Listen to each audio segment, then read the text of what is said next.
नया topic discuss करेंगे, quality factor.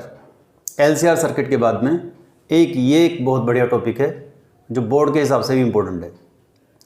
तो पहले समझते हैं थोड़ा। हमने एलसीआर सर्किट में क्या पढ़ा था बेटा कि IRMS इक्वल्स टू होता है VRMS अपॉन Z, और Z हम जानते हैं R² plus XL minus XC का होल स्क्वायर का रूट हो गया। ये यहाँ से अगर IRMS को I0/√2 और VRMS को V0/√2 हम कर लें तो बेटा I0 equals to V0 this Z आ जाएगा। अगर हम रेजोनेंस की बात करें तो रेजोनेंस में बेटा XL is equals to XC होता है, ये तो हम जानते हैं पहले से ही। तो जब XL is equals to XC हो जाएगा तो ये टर्म 0 हो गई, मतलब ये पूरी टर्म मिनिमम हो गई, ये टर्म मिनिमम होगी। अगर ये मिनिमम हो गई तो फिर करंट मैक्सिमम होगी, और करंट नहीं, ये करंट का एम्पलीट्यूड है। तो इसका मतलब ये बेटा कि रेजोनेंस पे करंट का एम्पलीट्यूड मैक्सिमम हो जाता है, रेजोनेंस पे करंट का एम्पलीट्यूड मैक्सिमम हो जाता है। इसका मतलब ओमेगा नॉट फ्रीक्वेंसी पे करंट का एम्पलीट्यूड मैक्सिमम हो गया। ये एम्पलीट्यूड को रिप्रेजेंट कर रहा है I0 को, तो I0 मैक्सिमम होगा। अब जैसे जैसे आप फ्रीक्वेंसी को रेजोनेंस फ्रीक्वेंसी से ज़्यादा करोगे तब भी I0 डिक्रीज करेगा, और जैसे जैसे फ्रीक्वेंसी को ओमेगा नोट से कम करोगे तब भी I0 चेंज होगा, मतलब डिक्रीज होगा। इसका मतलब करंट मैक्सिमम कब होती है? रेजोनेंस पे करंट मैक्सिमम होती है। बात समझ आ रही है बेटा? तो अब क्वालिटी फैक्टर क्या रिप्रेजेंट करता है बेटा? ये रिप्रेजेंट करता है शार्पनेस को। शार्पनेस का मतलब क्या है? शार्पनेस का मतलब है कि करंट कितनी जल्दी फ्रीक्वेंसी के साथ डिक्रीज कर रही है। जैसे अगर मैं एक और ग्राफ बनाऊं बच्चों, ऐसा ग्राफ बना दूं मैं, तो आप देखोगे हम कहेंगे ये वाला, ये 1 नंबर क्या देता हूं, ये 2 नंबर क्या देता हूं। तो ये जो 1 है this is more sharper than this, because इसमें अगर फ्रीक्वेंसी देखो, दोनों में फ्रीक्वेंसी इतनी चेंज की नेचुरल रेजोनेंस फ्रीक्वेंसी से, तो बेटा इसमें करंट कम चेंज हुई है, कम डिक्रीज हुई है, इस केस में ज़्यादा डिक्रीज हुई है। तो हम कहेंगे ये ज़्यादा शार्पर है।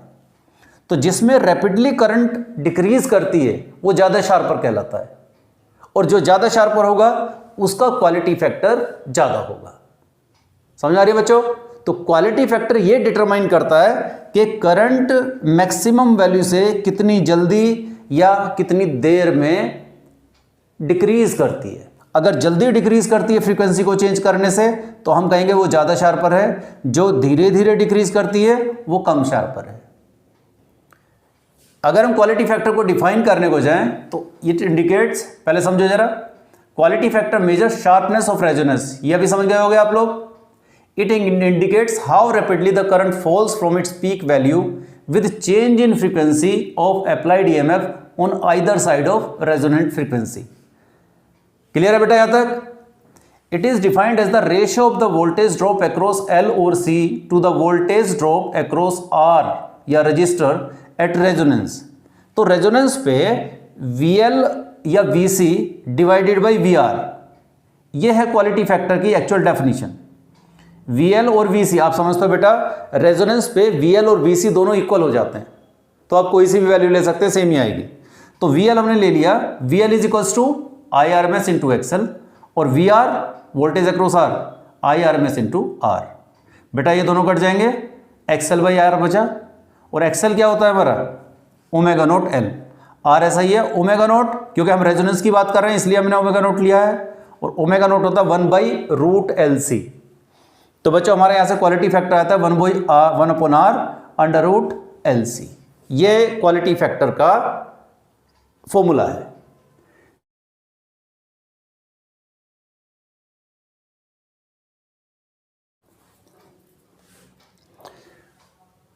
तो चलिए बच्चों अभी हम डिस्कस करेंगे बैंडविड्थ एंड क्वालिटी फैक्टर में रिलेशन। तो पहले बैंडविड्थ क्या होती है उसको जरा समझ लेते हैं।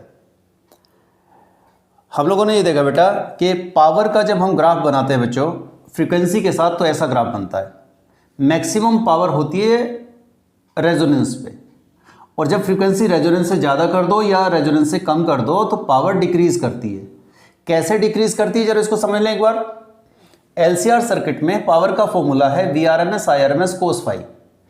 IRMS को बेटा VRMS अपॉन Z लिख सकते हो, और cos phi को इम्पीडेंस ट्रेंगल से आप लोग R/Z लिख सकते हो। तो इससे हमारा पावर आ जाता है VRMS स्क्वायर होगा, तो इसको VRMS को V0/√2 में कन्वर्ट कर लो तो ये फॉर्मूला आ जाएगा।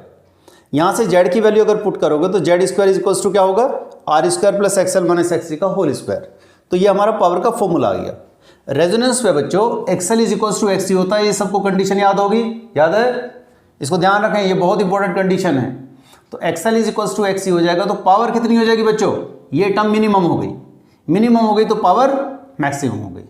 तो बेटा रेजोनेंस पे पावर मैक्सिमम होती है, और कितनी, आप इसमें इसी फॉर्मूले में XL को XC के इक्वल पुट कर दो, V0 स्क्वायर R/2R स्क्वायर हो गया, इस R से ये कटेगा तो V0 स्क्वायर 2R। तो इतनी मैक्सिमम पावर होगी रेजोनेंस पे, तो ये मैक्सिमम पावर है बच्चों। अब देखिए इसी को अगर हम यहाँ पे पुट करना चाहें, देखो ये पावर का फॉर्मूला ये ऊपर है, यहाँ से देखो अभी हमारा क्या आया, Pmax is equals to this is V0 square 2R।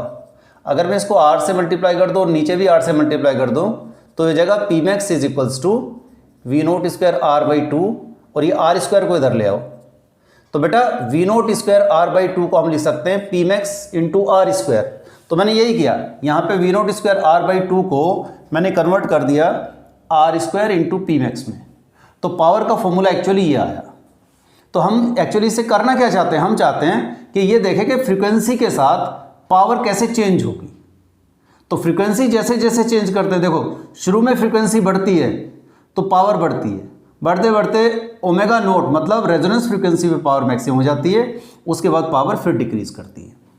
अब इसी तरह से यहाँ पे समझो ये ω1 और ω2 बेटा वो फ्रीक्वेंसी होती हैं जिस फ्रीक्वेंसी पे पावर मैक्सिमम पावर का हाफ हो जाती है, मतलब रेजोनेंस पे मैक्सिमम पावर है, इसकी आधी कितने पे होगी, देखो यहाँ से डिक्रीज करते रहते पावर हाफ हो गई, किस फ्रीक्वेंसी पे, ω1 पे और ω2 पे। बात समझ आ रही है बच्चों। तो ω1 और ω2 वो फ्रीक्वेंसीज हैं जिस पे पावर हाफ हो जाती है। तो ये जो लोअर फ्रीक्वेंसी हो गई और ये अपर फ्रीक्वेंसी है, एक रेजोनेंस के अपर होगी और एक रेजोनेंस के लोअर होगी। इन दोनों फ्रीक्वेंसीज को यहां से यहां तक का इसको डेल्टा ओमेगा बोलते हैं बेटा, इसको भी, ये भी डेल्टा ओमेगा आएगा, इक्वल आएगा, और यहां से लेके यहां तक मतलब ω2 माइनस ω1 जो होता है ये कहलाती है बच्चों बैंड विड्थ, यहां से लेके यहां तक, दिस इज बैंड विड्थ। तो बैंडविड्थ क्या है, bandwidth is the difference between the frequencies eight which power becomes half of the power at resonance. बात समझ में आई बच्चों, ओके। तो क्वालिटी फैक्टर की एक डेफिनेशन और बनती है, क्या है, resonance frequency, it is the ratio of resonance frequency to the bandwidth. Resonance frequency का मतलब ω0, बैंडविड्थ का मतलब अपर माइनस लोअर, ω2 माइनस ω1। और ω2 माइनस ω1 को हम क्या बोलते थे, क्योंकि ये भी डेल्टा ओमेगा है, ये भी डेल्टा ओमेगा है, तो दिस इज 2 डेल्टा ओमेगा। ω0 का फॉर्मूला हमें ऑलरेडी मालूम है 1/√LC, और बेटा 2 डेल्टा ओमेगा जो है R/L आता है, इसका एक डेरिवेशन है लेकिन फिलहाल अभी हमें कोर्स में नहीं है, तो इसलिए हम इसको डायरेक्टली R/L ले लेंगे। तो यहां पुट करेंगे तो क्यू फैक्टर आएगा 1/R√L/C। ये सेम फॉर्मूला है जो एक बार पहले भी हम अभी इससे जस्ट पिछले वाले टॉपिक पे हम डिस्कस कर चुके थे। अब जरा एक चीज समझो बच्चों, 2 डेल ओमेगा जितना छोटा होगा शार्पनेस उतनी ज्यादा होगी। एक बात समझिए, जैसे मान लीजिए एक ये है, इसका ω1 यहाँ है, इसका ω2 यहाँ है, और सपोज कीजिए एक और ग्राफ बना दूं मैं ऐसा, इसका ω1 यहाँ होगा और इसका ω2 यहाँ पर होगा। देखो इन दोनों का डिफरेंस कम है तो ये ज़्यादा शार्पर है, तो जब ये कम होगी मतलब बैंडविड्थ कम होगी तो शार्पनेस ज़्यादा होगी, शार्पनेस ज़्यादा होगी क्वालिटी फैक्टर ज़्यादा माना जाएगा। अब यहाँ से भी देख लो 2 डेल ओमेगा कम होगा तो क्वालिटी फैक्टर ज़्यादा होगा। तो क्वालिटी फैक्टर ये सिग्निफाई करता है बेटा जितना ज़्यादा होगा उतनी शार्पनेस रेजोनेंस पे ज़्यादा होगी। इसी चीज़ को हम थोड़ा सा एक करंट की फॉर्म में भी समझते हैं। हम जानते हैं पावर मैक्सिमम हमारा कितना आया है, V0 स्क्वायर 2R, ये हमारी पावर आई है। V0 को हमने I0R में कन्वर्ट कर लिया क्योंकि रेजोनेंस की बात है, तो स्क्वायर करके 2R आ गया, ये आ गई हमारी मैक्सिमम पावर। इसको अगर आधा करें मतलब हाफ पावर करेंगे तो डिवाइड बाई 2 करो, इसको यहाँ पे लेके आओगे तो इसका मतलब ये बेटा कि करंट की जगह जो यहाँ पे I0 थी, I0 की जगह अब क्या आ गया, I0/√2। तो हम ये कह सकते हैं कि ω1 ω2 वो फ्रीक्वेंसी है जिस पे करंट I0/√2 हो जाती है। तो omega 1 and omega 2 at omega 1 and omega 2 power is half and current is 1 by root 2 times the current at resonance। तो बेटा ओमेगा 1 ओमेगा 2 पे करंट की value I naught by root 2 हो जाती है। ठीक है, अब देखो करंट के एम्पलीट्यूड और फ्रीक्वेंसी के बीच में अगर ग्राफ बनाएं तो ग्राफ इस तरह का बनेगा। ये है ओमेगा नोट, इस पे करंट मैक्सिमम होगी और जब रेजोनेंस से कम फ्रीक्वेंसी होगी तो बेटा करंट डिक्रीज करेगी, रेजोनेंस से ज़्यादा फ्रीक्वेंसी होगी तब भी करंट डिक्रीज करेगी। तो ये रिप्रेजेंट कर रहा है बेटा करंट का variation with respect to frequency. इसमें भी सेम ऐसे ही, किसी पर्टिकुलर फ्रीक्वेंसी ओमेगा 1 और यहाँ पे फ्रीक्वेंसी ओमेगा 2, ये दोनों वो फ्रीक्वेंसी हैं जिस पे हमारी करंट की वैल्यू क्या हो जाएगी, आई naught by root 2।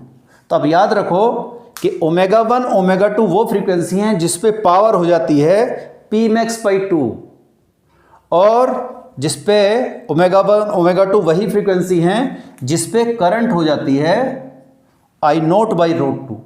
I naught है रेजोनेंस पे और ये जो पी मैक्स है ये भी रेजोनेंस पे। तो इसको हम दो तरीके से ग्राफ को रीड कर सकते हैं।